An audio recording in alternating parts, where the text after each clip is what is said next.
Chapter 19.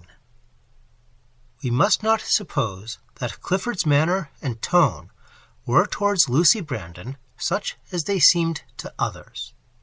Love refines every roughness, and that truth which nurtures tenderness is never barren of grace.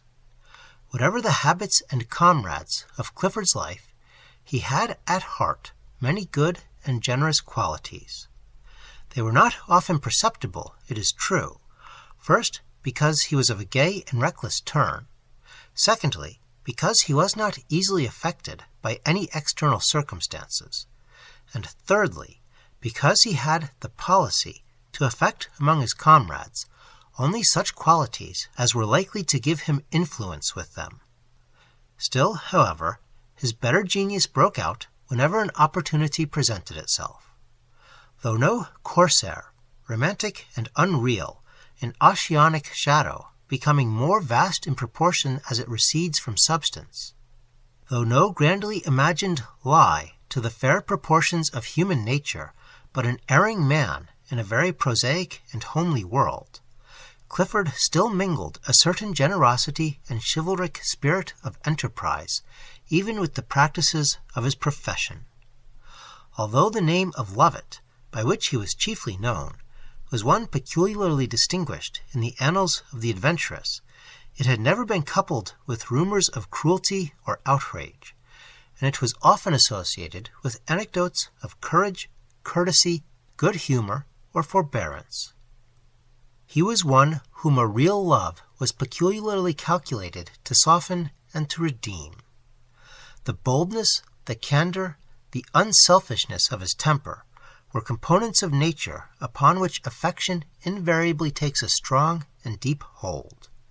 Besides, Clifford was of an eager and aspiring turn, and the same temper and abilities which had in a very few years raised him in influence and popularity far above all the chivalric band with whom he was connected, when once inflamed and elevated by a higher passion, were likely to arouse his ambition from the level of his present pursuits, and reform him, ere too late, into a useful, nay, even an honorable, member of society. We trust that the reader has already perceived that, despite his early circumstances, his manner and address were not such as to unfit him for a lady's love. The comparative refinement of his exterior is easy of explanation, for he possessed a natural and inborn gentility, a quick turn for observation, a ready sense both of the ridiculous and the graceful, and these are materials which are soon and lightly wrought from coarseness into polish. He had been thrown, too, among the leaders and heroes of his band, many not absolutely low in birth, nor debased in habit. He had associated with the Barringtons of the day, gentlemen who were admired at Ranelagh, and made speeches worthy of Cicero when they were summoned to trial. He had played his part in public places, and, as Tomlinson was wont to say after his classic fashion, the triumphs accomplished in the field had been planned in the ballroom. In short, he was one of those accomplished and elegant highwaymen of whom we yet read wonders, and by whom it would have been delightful to have been robbed. And the aptness of intellect which grew into wit with his friends, softened into sentiment with his mistress. There is something, too, in beauty, and Clifford's person, as we have before said, was possessed of even uncommon attraction, which lifts a beggar into nobility. And there was a distinction in his gait and look which supplied the air of rank and the tone of courts. Men, indeed, skilled like Malever in the subtleties of manner, might perhaps have easily detected in him the want of that indescribable essence possessed only by persons reared in good society, but that want being shared by so many persons of indisputable birth and fortune conveyed no particular reproach. To Lucy, indeed, brought up in seclusion, and seeing at Warlock none calculated to refine her taste in the fashion of an air or phrase to a very fastidious standard of perfection, this want was perfectly imperceptible. She remarked in her lover only a figure everywhere unequalled, an eye always eloquent with admiration, a step from which grace could never be divorced, a voice that spoke in a silver key, and uttered flatteries delicate in thought and poetical in word. Even a certain originality of mind, remark, and character, occasionally approaching to the bizarre, yet sometimes also to the elevated, possessed a charm for the imagination of a young and not unenthusiastic female, and contrasted favorably, rather than the reverse, with the dull insipidity of those she ordinarily saw. Nor are we sure that the mystery thrown about him, irksome as it was to her, and discreditable as it appeared to others, was altogether ineffectual in increasing her love for the adventurer. And thus fate, which transmutes in her magic crucible all opposing metals into that one which she is desirous to produce, swelled the wealth of an ill-placed and ominous passion by the very circumstances which should have counteracted and destroyed it. We are willing, by what we have said, not to defend Clifford, but to redeem Lucy in the opinion of our readers for loving so unwisely. And when they remember her youth, her education, her privation of a mother, of all female friendship, even the vigilant and unrelaxing care of some protector of the opposite sex, we do not think that what was so natural will be considered by any inexcusable. Mauleverer woke the morning after the ball in better health than usual, and consequently more in love than ever. According to his resolution the night before, he sat down to write a long letter to William Brandon. It was amusing and witty as usual, but the wily nobleman succeeded, under the cover of wit, in conveying to Brandon's mind a serious apprehension lest his cherished matrimonial project should altogether fail.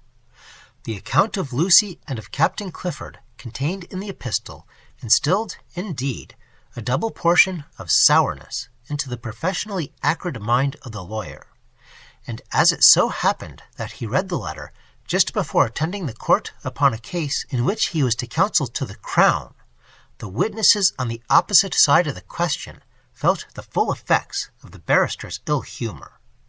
The case was one in which the defendant had been engaged in swindling transactions to a very large amount, and among his agents and assistants was a person of the very lowest orders, but who, seemingly enjoying large connections, and possessing natural acuteness and address, appeared to have been of great use in receiving and disposing of such goods as were fraudulently obtained. As a witness against the latter person appeared a pawnbroker, who produced certain articles that had been pledged to him at different times by this humble agent. Now Brandon, in examining the guilty go-between, became the more terribly severe, in proportion as the man evinced that semblance of unconscious stolidity which the lower orders can so ingeniously assume, and which is so peculiarly adapted to enrage and to baffle the gentlemen of the bar. At length, Brandon entirely subduing and quelling the stubborn hypocrisy of the culprit, the man turned towards him a look between wrath and beseechingness, muttering, "Aha!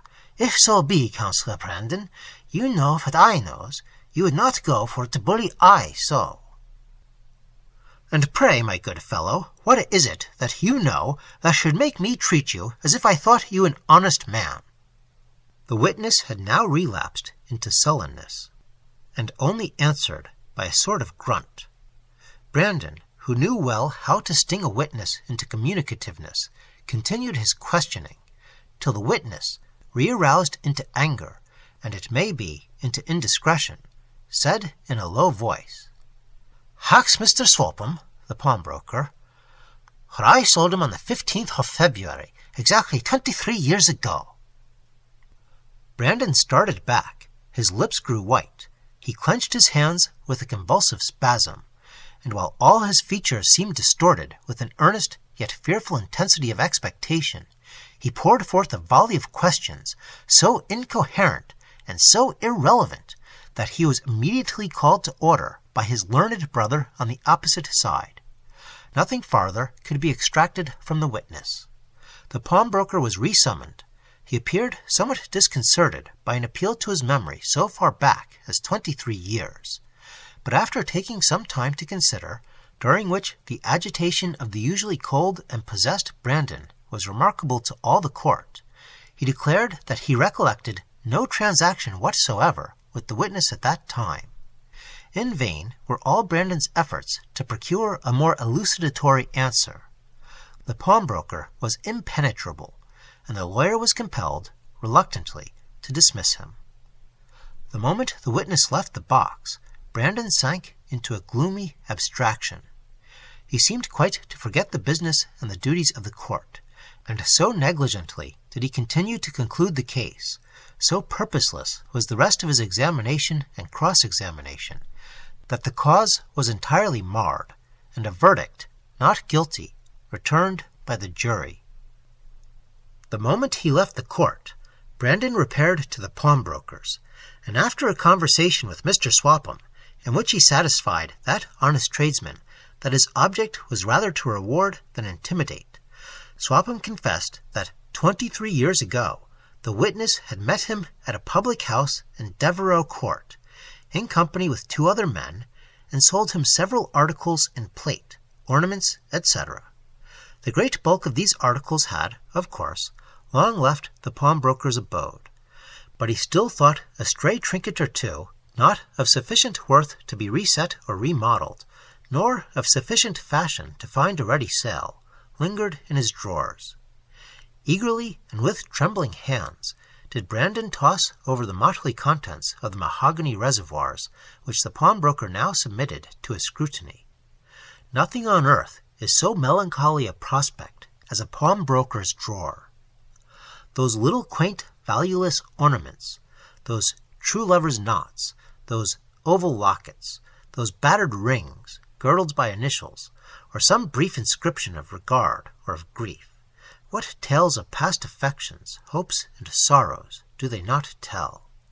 But no sentiment of so general a sort ever saddened the hard mind of William Brandon, and now, less than at any time, could such reflections have occurred to him. Impatiently he threw on the table, one after another, the baubles once hoarded, perchance with the tenderest respect, till, at length, his eyes sparkled, and with a nervous grip he seized upon an old ring, which was inscribed with letters, and circled a heart containing hair. The inscription was simply, W.B. to Julia. Strange and dark was the expression that settled on Brandon's face as he regarded this seemingly worthless trinket. After a moment's gaze, he uttered an inarticulate exclamation, and thrusting it into his pocket, renewed his search. He found 1 or 2 other trifles of a similar nature. One was an ill-done miniature set in silver, and bearing at the back sundry half-effaced letters, which Brandon construed at once, though no other eye could, into Sir John Brandon, 1635, aetatis 28. The other was a seal stamped with the noble crest of the House of Brandon, a bull's head, ducally crowned and armed, or.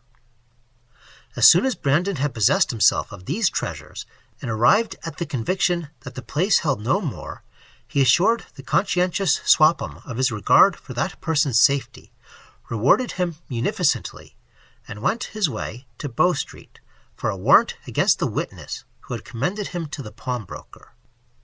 On his road thither, a new resolution occurred to him.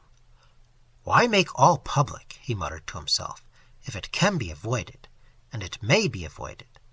He paused a moment, then retraced his way to the pawnbroker's, and, after a brief mandate to Mr. Swapham, returned home. In the course of the same evening, the witness we refer to was brought to the lawyer's house by Mr. Swapham, and there held a long and private conversation with Brandon. The result of this seemed a compact to their mutual satisfaction, for the man went away safe, with a heavy purse and a light heart, although sundry shades and misgivings did certainly ever and anon cross the latter, while Brandon flung himself back in his seat with a triumphant air of one who has accomplished some great measure, and his dark face betrayed in every feature a joyousness and hope which were unfrequent guests, it must be owned, either to his countenance or his heart. So good a man of business, however, was William Brandon, that he allowed not the event of that day to defer beyond the night his attention to his designs for the aggrandizement of his niece and house. By daybreak the next morning he had written to Lord Mauleverer, to his brother, and to Lucy. To the last, his letter, couched in all the anxiety of fondness and the caution of affectionate experience, was well calculated to occasion that mingled shame and soreness which the wary lawyer rightly judged would be the most effectual enemy to the incipient passion. "I have accidentally heard," he wrote, "from a friend of mine, just arrived from Bath, of the glaring attentions paid to you by a Captain Clifford. I will not, my dearest niece, wound you by repeating what also I heard of your manner in receiving them. I know the ill nature and the envy of the world, and I do not for a moment imagine that my Lucy, of whom I am so justly proud, would countenance from a petty coquetry the advances of one whom she could never marry, or evince to any suitor partiality unknown to her relations, and certainly placed in a quarter which could never receive their approbation. I do not credit the reports of the idle, my dear niece, but if I discredit, you must not slight them. I call upon your prudence, your delicacy, your discretion, your sense of right, at once and effectually, to put a stop to all impertinent rumors. Dance with this young man no more. Do not let him be of your party in any place of amusement, public or private. Avoid even seeing him, if you are able, and throw in your manner towards him that decided coldness which the world cannot mistake." Much more did the skilful uncle write, but all to the same purpose, and for the furtherance of the same design. His letter to his brother was not less artful. He told him at once that Lucy's preference of the suitor of a handsome fortune-hunter was the public talk, and besought him to lose not a moment in quelling the rumor. "You may do so easily," he wrote, "by avoiding the young man, and should he be very importunate, return at once to Warlock. Your daughter's welfare must be dearer to you than anything." To Mauleverer, Brandon replied by a letter which turned first on public matters, and then slid carelessly into the subject of the Earl's information. Among the admonitions which he ventured to give Mauleverer, he dwelt, not without reason, on the want of tact displayed by the Earl, in not manifesting that pomp and show which his station in life enabled him to do. "Remember," he urged, "you are not among your equals, by whom unnecessary parade begins to be considered an ostentatious vulgarity. The surest method of dazzling our inferiors is by splendor, not taste. All young persons, all women in particular, are caught by show and enamored of magnificence. Assume a greater state, and you will be more talked of, and notoriety wins a woman's heart more than beauty or youth. You have, forgive me, played the boy too long. A certain dignity becomes your manhood. Women will not respect you if you suffer yourself to become stale and cheap to vulgar company. You are like a man who has 50 advantages and uses only one of them to gain his point. When you rely on your conversation and your manner, and throw away the resources of your wealth and your station. Any private gentleman may be amiable and witty, but any private gentleman cannot call to his aid the Aladdin's lamp possessed in England by a wealthy peer. Look to this, my dear lord. Lucy at heart is vain, or she is not a woman. Dazzle her then. Dazzle. Love may be blind, but it must be made so by excess of light. You have a country house within a few miles of Bath. Why not take up your abode there instead of a paltry lodging in the town? Give sumptuous entertainments. Make it necessary for all the world to attend them. Exclude, of course, this Captain Clifford. You will then meet Lucy without a rival. At present, accepting only your title, you fight on a level ground with this adventurer, instead of an eminence from which you could in an instant sweep him away. Nay, he is stronger than you. He has the opportunities afforded by a partnership in balls where you cannot appear to advantage. He is, you say, in the first bloom of youth. He is handsome. Reflect. Your destiny, so far as Lucy is concerned, is in your hands. I turn to other subjects, etc. As Brandon reread, ere he signed, this last letter, a bitter smile sat on his harsh yet handsome features. If, said he mentally, I can effect this object, if Malevorer does marry this girl, why so much the better that she has another, a fairer, and a more welcome lover. By the great principle of scorn within me, which has enabled me to sneer at what weaker minds adore, and make a footstool of that worldly honor which fools set up as a throne, it would be to me more sweet than fame, aye, or even than power, to see this fine-spun lord a gibe in the mouths of men, a cuckold, a cuckold. And as he said the last word, Brandon laughed outright. And he thinks, too, he added, that he is sure of my fortune. Otherwise, perhaps, he, the goldsmith's descendant, would not dignify our house with his proposals. But he may err there. He may err there. And finishing his soliloquy, Brandon finished also his letter by, Adieu, my dear lord, your most affectionate friend. It is not difficult to conjecture the effect produced upon Lucy by Brandon's letter. It made her wretched. She refused for days to go out. She shut herself up in her apartment, and consumed the time in tears and struggles with her own heart. Sometimes what she conceived to be her duty conquered, and she resolved to forswear her lover. But the night undid the labor of the day, for at night, every night, the sound of her lover's voice, accompanied by music, melted away her resolution, and made her once more all tenderness and trust. The words, too, sung under her window, were especially suited to affect her. They breathed a melancholy which touched her the more from its harmony with her own thoughts. One while they complained of absence, at another they hinted at neglect, but there was always in them a tone of humiliation, not reproach. They bespoke a sense of unworthiness in the lover, and confessed that even the love was a crime. And in proportion as they owned the want of desert, did Lucy more firmly cling to the belief that her lover was deserving. The old squire was greatly disconcerted by his brother's letter.